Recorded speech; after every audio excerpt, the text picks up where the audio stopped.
Hey guys, it's Chanel, also known as Chow Chow 808, and today I have a really fun do-it-yourself project that will add a pop of color to any room. Here's what you'll need.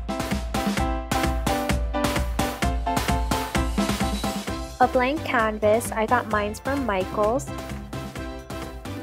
2 different colored paint samples, and you're going to want about 4 of them each. Hole reinforcements, and I used the 1/4 inch ones. A heart-shaped hole puncher, and you can pick this up from Michaels, and you want 5/8 of an inch. Some regular scissors. Some tacky or craft glue. If you use Elmer's glue, the hearts are going to rise up from the paper. And a yardstick or a ruler just to measure out the lines. To hang up your final product, you're going to need some command portrait strips. Particular project, I'm using a 9 by 12 inch canvas, and I'm just marking off every inch on all 4 sides. That way I can draw lines across and kind of give myself an outline on where exactly I want to place my flowers.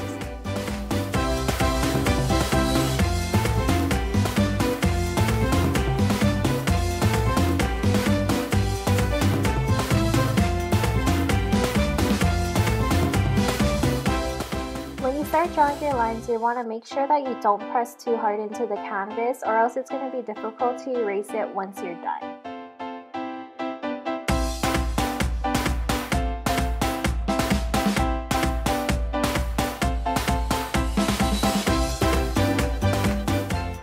By the time you're done, you should have 108 1-inch squares.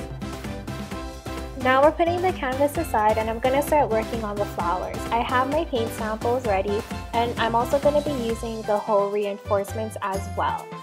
You're going to need a scissors to cut off the strips after you're done, and you're going to need your hole puncher.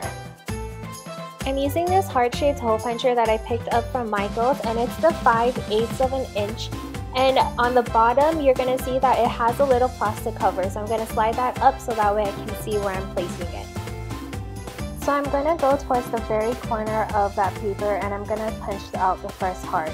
And I'm going to keep going in that same direction, and I'm punching the hearts as close as I can together, so that way I can get about 5 hearts from that one row. After I'm done punching out the 5 hearts, I'm going to take my scissors and I'm going to trim that row off, and I'm going to cut as close to the hearts as possible. That way I can keep as much paper as I can to work with. And I'm just going to continue the process until I use up all of the paper.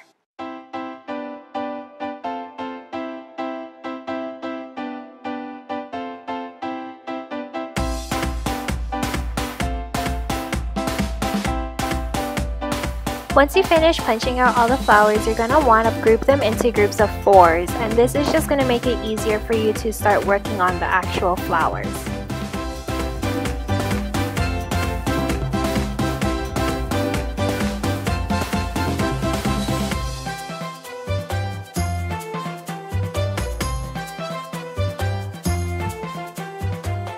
Time to actually assemble the flowers. So I'm going to take one hole reinforcement, and this is going to be the base, and I'm taking one of the hearts, and I'm just going to place it so that the angle of the heart is facing inwards, and you just want to cover to make sure that the hole reinforcement is covered, and so that you won't be able to see it. So now I'm going to take a second one, and I'm just going to make sure that the sides touch, so that way you can't see the hole reinforcement. And that's basically the idea behind this. So you want to keep doing that until all 4 have been placed on and you can't see the whites of the hole reinforcement.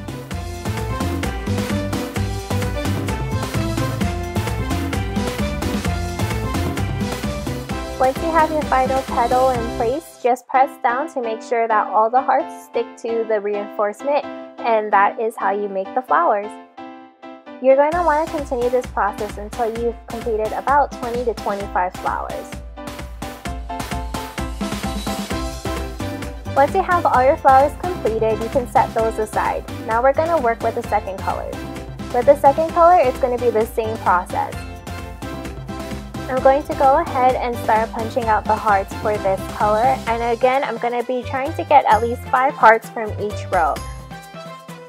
And like the other one, I'm just going to separate them into groups of 4. This way it's going to be easier for me to see about how many flowers I'm going to get. Now it's time for me to start assembling the flowers. So I'm going to be using the same exact routine as I did with the other ones.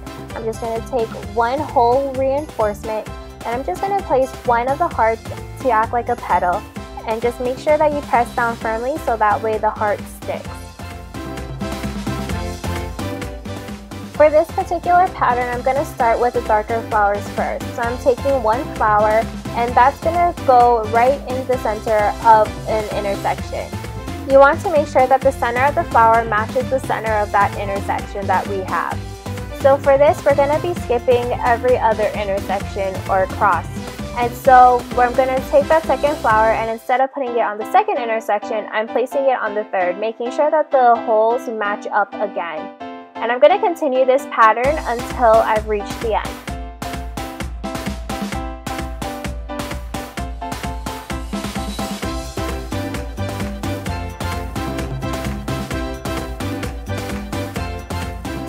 Now for the second row, I'm going to be using the lighter colors, and this is going to be the pattern from dark, light, light. And each of these flowers are going to go in between the spaces that you see in the first row's flowers.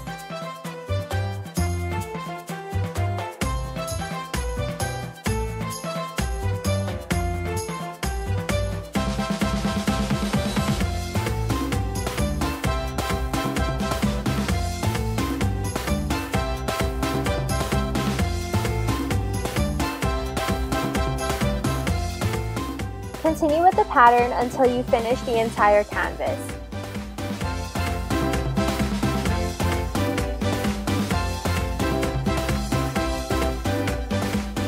Once you finally place your last flower, you should have something that looks a little like this. To make sure the flowers dry flat, I'm going to go ahead and put some books on the back of the canvas and it's going to be left to dry overnight.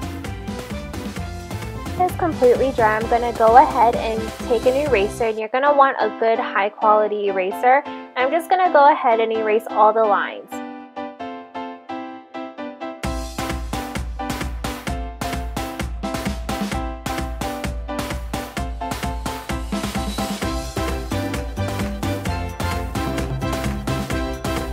Yay! We're almost done. So now I'm just going to take those rhinestones and I'm going to place one in the middle of every flower. The rhinestones that I purchased already had adhesive to them, but if you have rhinestones that don't, you can always just take the tacky glue and put it on a plate and then go ahead with a toothpick and put some tacky glue on the back of each individual rhinestone and then place it in the middle of each flower. With the final rhinestone in place, you should have something that looks like this.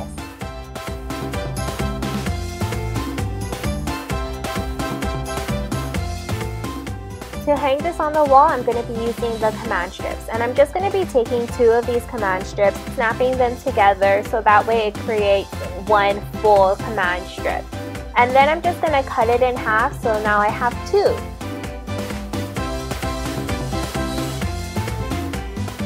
I'm just going to reassemble them now so that way each command strip will have one pull tab, and so that way if I need to ever take it off of the wall, it's going to be easier for me to take off both sides.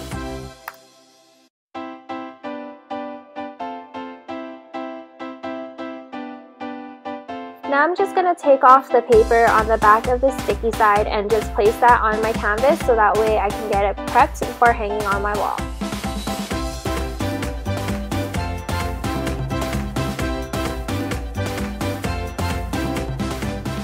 I hope you guys enjoyed this little DIY. It's super simple and super easy to do, and it adds a great pop of color. Don't forget to subscribe and to also check out the rest of our links down below. And until our next video, bye!